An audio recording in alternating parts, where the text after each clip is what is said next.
آپ نے عبداللہ بن ابی رئیس المنافقین کا جنازہ پڑھا ہے، قرآن نے فرمایا کہ ولا تصلی علی احد منهم مات ابدا ولا تقم علی قبره، ان کے قبروں پر کھڑے نہ ہونا۔ اسی قبر کو کہا محمد رسول اللہ، اسی قبر پر آپ آ کر کے کھڑے ہو گئے تھے، اسی سے آپ کو منع کیا گیا۔ اس لیے میرے بھائی جان اس قبر سے انکار کر دینا اور یہ کہہ دینا کہ یہاں پر کوئی عذاب نہیں ہو رہا، میں عرض کر رہا ہوں اجماع امت کے خلاف ہے، حدیث متواتر کے خلاف ہے، صحابہ سے لے کر تا الی یومنا ھذا ہر مسلک کے اندر، ہر مذہب کے اندر اور ہر بات کے اندر اختلاف ضرور ہوتا ہے، ضرور اختلاف ہوتا ہے۔ اب آپ کہیں گے کہ جی اجماع ٹوٹ گیا، اجماع امت نہیں ہے اس لیے کہ غیر مقلدین نہیں مانتے لہذا اجماع امت نہیں، ایسا اگر آپ کہیں گے تو پھر کسی بات کے اندر بھی اجماع۔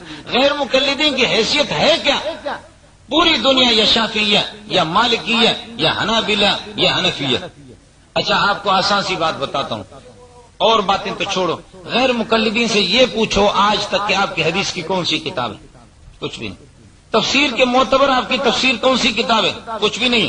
اصول حدیث میں کون سی کتاب ہے؟ کچھ بھی نہیں۔ خدا کے بندو یہ 11ویں 12ویں صدی کے پیداوار ہے، یہ ابھی پیدا ہو گیا، ان کا کچھ بھی اعتبار نہیں ہوگا۔ اب آپ مجھے یہ بتا دیں کہ اس پورے مجمع کے اندر اگر لوگ یوں سمجھے کہ میری بات کو سمجھ رہے مان رہے اور 2 آدمی اس قسم کے آگے وہ کہتے ہیں کہ جی نہیں ہم تو مانتے نہیں ہے، تو اجماع تو ہو گیا، آپ نے میری بات مان لی۔ اب ان 2 کو جن کی حیثیت نمک کی حیثیت ہے آٹے میں، ان کو کون تسلیم کرے گا؟ غیر مقلدین کی یہی حیثیت ہے، آج کے پیداوار ہے۔ میں عرض کر رہا ہوں کہ یہ اجماعی عقائد ہے اور ان پر اتفاق ہو چکا ہے۔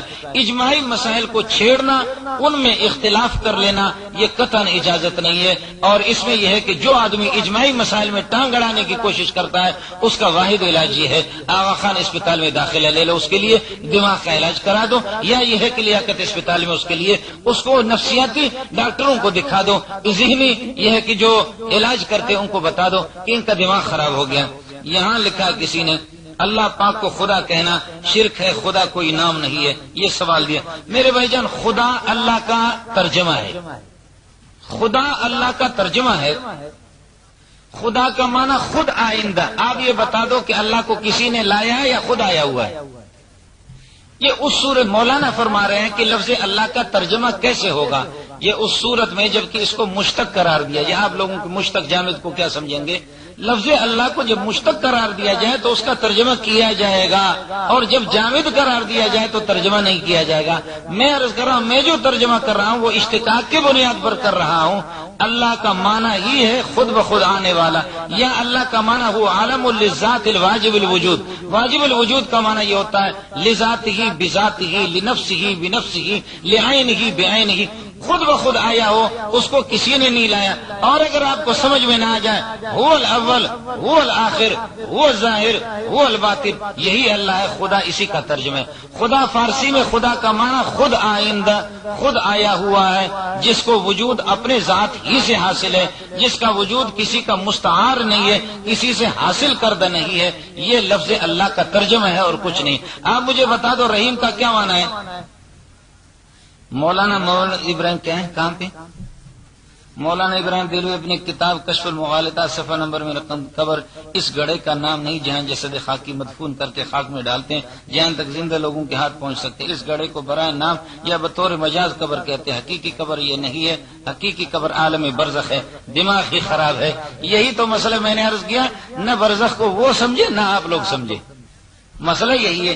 ہمارے جن اکابرین نے قبر کا انکار کیا ہے وہ قبر کا انکار نہیں کر رہے، وہ یہ کہہ رہے کہ قبر صرف اسی میں منحصر ہو، مردے یہیں پر دفن ہو۔ دیکھو جیسے قرآن میں آیا فیہا تحیون، اسی زمین میں تم زندگی گزارو گے، وفیہا تموتون، اسی میں تم مرو گے، ومنہا تخرجون، اسی سے تم نکل جاؤ گے۔ اب ایک آدمی کہے کہ جی ایک ضیاء الحق تو اس اوپر چلا گیا، وہیں پر اس کے ٹکڑے ٹکڑے ہو گئے، وہ یہاں فیہا تحیون نہیں ہوا، فیہا تموتون یہاں نہیں مرا بلکہ فضا میں مرا۔ آپ سمجھ رہے نہیں سمجھ رہے؟ یعنی یہ بھی آپ کے سمجھ میں نہیں ہے۔ تو میں عرض کر رہا ہوں کہ مسئلہ یہ ہے کہ جن ہمارے اکابرین نے یہ کہا کہ قبر یہ قبر نہیں ہے، قبر کے انکار نہیں کر رہے ہیں، بلکہ کہہ رہے ہیں کہ قبر اسی میں منحصر نہیں ہے کہ صرف اسی میں دفن کیا جائے، اور آدمی سے یوں سمجھیے کہ اس کے علاوہ جو سمندروں میں غرق ہو رہے ہیں، جانور جن کو یہ ہے کہ کھا رہے ہیں یا جن کو جلا رہے ہیں، ان کا کوئی حساب کتاب نہیں ہوگا، بلکہ قبر اس سے ہٹ کر کے یوں سمجھیے کہ وہ برزخ میں وہ بھی صورت اس میں داخل ہے۔ باقی یہ کہ اس قبر کے قبریت سے انکار کریں، ایسی کوئی صورت نہیں۔ یہ کہہ رہے کہ وہ کون سی حدیث ہے جس میں اللہ کے رسول نے مردوں کو کیا ہے؟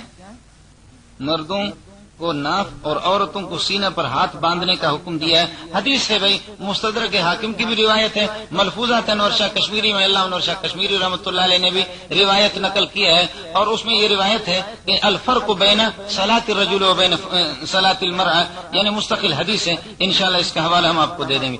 دیوبندی حضرات نماز کی آخری رکعت میں الٹے پیر پر بیٹھتے ہیں، اور عورتوں کو کہے کولے پر بیٹھنے کا کہتے، جب کہتے وہی تو میں نے عرض کیا کہ فرق والی روایت ہے، مطابق نبی علیہ السلام کے آخری رکعت میں کولے پر بیٹھتے تھے، تو وضاحت کر دیں۔ میں نے عرض کیا کہ حدیث ہے اس بارے میں، مستدرک حاکم کی روایت ہے، انشاءاللہ آپ کو دکھائیں گے۔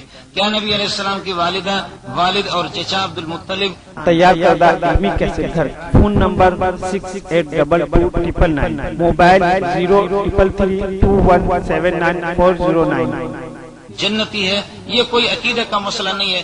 کشف الخفا و مزیل الالباس جو علامہ عجلونی رحمۃ اللہ علیہ کی کتاب ہے، اس میں علامہ عجلونی رحمۃ اللہ علیہ نے ایک حدیث نقل کی ہے، بہرحال وہ فرماتے احیاہما فآمنا بہ ثم ماتا، اللہ تعالیٰ نے نبی پاک صلی اللہ علیہ وسلم کے والدین کو زندہ کیا تھا، اور ان دونوں نے آپ پر ایمان لایا، ثم ماتا، پھر دونوں کا انتقال ہو گیا۔ یہ کوئی عقیدے کا مسئلہ نہیں ہے، صحیحین میں ایسی کوئی روایت نہیں ہے، صحاح ستہ کے اندر اس قسم کی کوئی روایت نہیں ہے۔ البتہ یہ کہ علامہ عجلونی رحمۃ اللہ علیہ نے یہ روایت نقل کی، ہمارے عقیدے سے اس کا کوئی تعلق نہیں ہے۔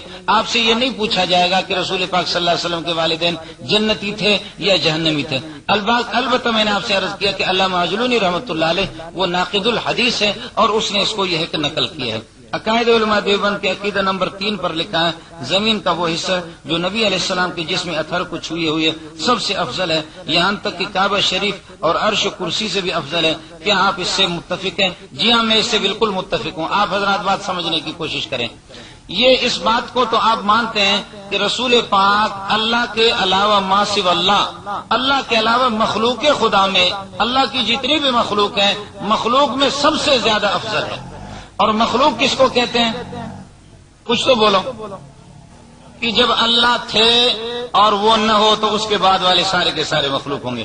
عرش تو کئی ہزار سال بعد میں بنا ہے، عرش مخلوق ہے، کرسی بھی مخلوق ہے، اور یہ مسلمہ بات ہے کہ مخلوق میں سب مانتے ہیں کہ رسول پاک صلی اللہ علیہ وسلم سب سے افضل ہے، تو عرش و کرسی تو ظاہر ہے وہ مخلوق ہیں، ان سے بھی نبی پاک صلی اللہ علیہ وسلم افضل ہے۔ عقیدہ نمبر 2 پر لکھا ہے کہ نبی علیہ السلام اپنی قبر میں زندہ بالکل اسی طرح جس طرح ہم دنیا میں زندہ ہے۔ کیا آپ اس سے متفق ہیں؟ بالکل اس سے متفق ہیں، لیکن اس بات کو ذرا سمجھو، یہاں آپ صلی اللہ علیہ وسلم مکلف ہیں، قبر میں آپ مکلف نہیں ہے۔ اور پھر اس مسئلہ کو بھی سمجھو کہ وَلَا تَقُولُوا لِمَن يُقْتَلُ فِي سَبِيلِ اللَّهِ أَمْوَاتٌ، جو اللہ کے راستے میں شہید ہو گئے ان کو مردہ نہ کہو، بل احیاء، بلکہ وہ زندہ ہے، وَلَٰكِن لَا تَشْعُرُونَ۔ شہداء کے لیے عبارت النص، اب آپ کیا سمجھیں گے؟ عبارت النص سے ان کی حیات ثابت ہے، نبی پاک صلی اللہ علیہ وسلم کی حیات مبارکہ وہ دلالت النص سے ثابت ہے۔ دلالت النص اور عبارت النص کو آپ اس طرح سمجھیں گے۔ آسان مثال میں آپ سے عرض کروں، یہ دیکھ لو، حدیث میں آیا کہ ہڈی سے استنجا نہ کرو، بولو، حدیث میں آیا کہ ہڈی سے استنجا نہ کرو، کیوں جی؟ وہ جنات کی غذا ہے، آپ کے بھائی فَإِنَّهَا زَادُ إِخْوَانِكُم مِّنَ الْجِنِّ، جنات اس کو کھاتے ہیں، ٹھیک ہے؟ اچھا، حدیث میں یہ کہیں آیا ہے کہ پراٹھے سے استنجا نہ کرو؟ آپ لوگ سو رہے ہیں نا، آپ کو اللہ نے ذوق ہی نہیں دیا تو میں کیا کروں؟ مردوں کو کیا سنا سکتا ہوں؟ میں عرض کر رہا ہوں، حدیث میں تو یہ آیا کہ ہڈی کو استنجا میں استعمال نہ کر دو، اگر تیز ہڈی ہوگی ہو سکتا ہے کہ زخمی کر دے، پھر رومال سے صاف کرے آدمی، یہ بھی صورت ہو سکتی ہے۔ اور یہ بھی ہے فرمایا کہ وہ ہڈی تیز ہو یا نہ ہو، لیکن آپ کے بھائیوں کی جنات کی خوراک ہے، فَإِنَّهَا زَادُ إِخْوَانِكُم مِّنَ الْجِنِّ، جنات کی خوراک ہے، اس کو استعمال نہ کرو۔ میں عرض کر رہا ہوں کہ حدیث میں تو یہ نہیں آیا کہ روٹی سے استنجا نہ کرو یا پراٹھے سے استنجا نہ کرو، یہ حدیث میں ہے؟ بھائی کچھ تو بولو، نہیں ہے۔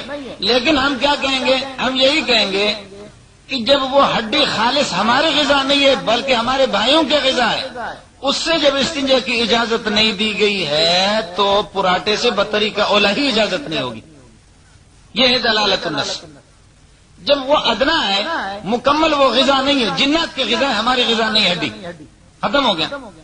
وہ مکمل غذائیت اس میں نہیں ہے. اس سے جب اجازت نہیں استنجا کی تو پراٹھے سے بطریق ہے وہ اعلیٰ درجہ کے بطریق اولائی، اس سے اجازت نہیں ہوگی. اسی طرح میرے بھائی سمجھ لو، شہداء نبی سے ادنا ہے، ان کے لیے حیات ثابت ہے تو انبیاء کے لیے بطریق اولائی ثابت ہے. اس کو کہتے ہیں دلالت النص. قرآن نے شہداء کی حیات کا اعلان کر دیا ہے، جب اس کے لیے اعلان کر دیا.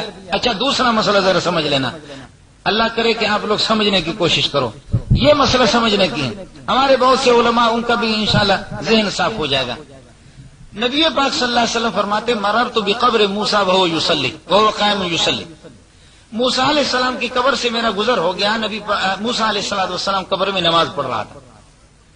اب علماء کہتے ہیں کہ جی بہت سے کہ جو یہ نبی پاک صلی اللہ علیہ وسلم کا معجزہ ہے کہ معجزتاً آپ صلی اللہ علیہ وسلم نے دیکھا کہ موسیٰ علیہ السلام نماز پڑھ رہے. باقی موسیٰ علیہ السلام کے لیے ایسا مسئلہ. باتیں ذرا سمجھ لینا، دو چیزیں، نبی کا اس مٹی کے نیچے دیکھ لینا، اتنے من مٹی کے نیچے دیکھ